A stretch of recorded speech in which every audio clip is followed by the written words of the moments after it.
Hundreds of farmers marched on Parliament today saying the countryside risks being swamped by tree planting and their livelihoods risk going to the wall. They say slow-growing trees do not pay for jobs or services in small towns, and a traditional way of life is under threat. Eric Frykberg was at the protest and filed this report. Headed by a tractor and backed up by a huge transport truck, the protesters poured onto Parliament grounds today, saying they risk paying a terminal price to make up for other people's greenhouse gas emissions. They say government policy is shoehorning foreign investors into owning land as long as they plant trees. And as land disappears under trees, the daily hum of the rural economy is replaced by a 25-year wait for tree harvesting day. Gisborne farmer Kerry Worsnop told the crowd there's a big price to pay for what the government is doing. It is our infrastructure, our rural communities, our economic diversity, and to a certain extent, our identity as a nation. The argument from the 50 Shades of Green protest group is that trees are being used as a carbon offset for unending consumption of fossil fuels, and farmers who don't cause that problem end up paying for it.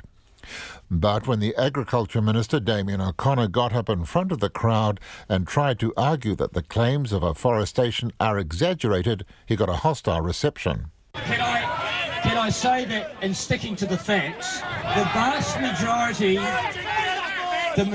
of farms that have been sold for forest planting have been purchased by New Zealanders. Well, it's the facts, whether you want to stick to them or not. His colleague, the Forestry Minister Shane Jones, got an even rougher ride and responded by bursting into song.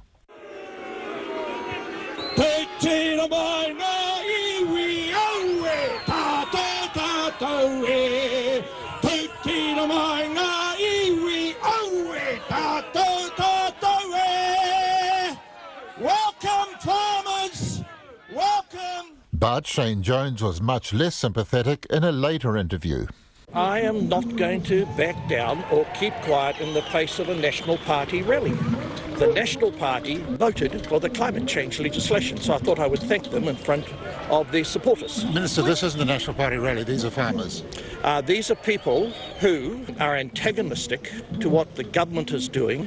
But look, I'm up to a Shane Jones. If you're going to shout over me, you're never ever going to win. That's my message to anyone coming to Parliament. That message didn't go down well with protester Lincoln Grant, who farms sheep and beef near Pahiatua.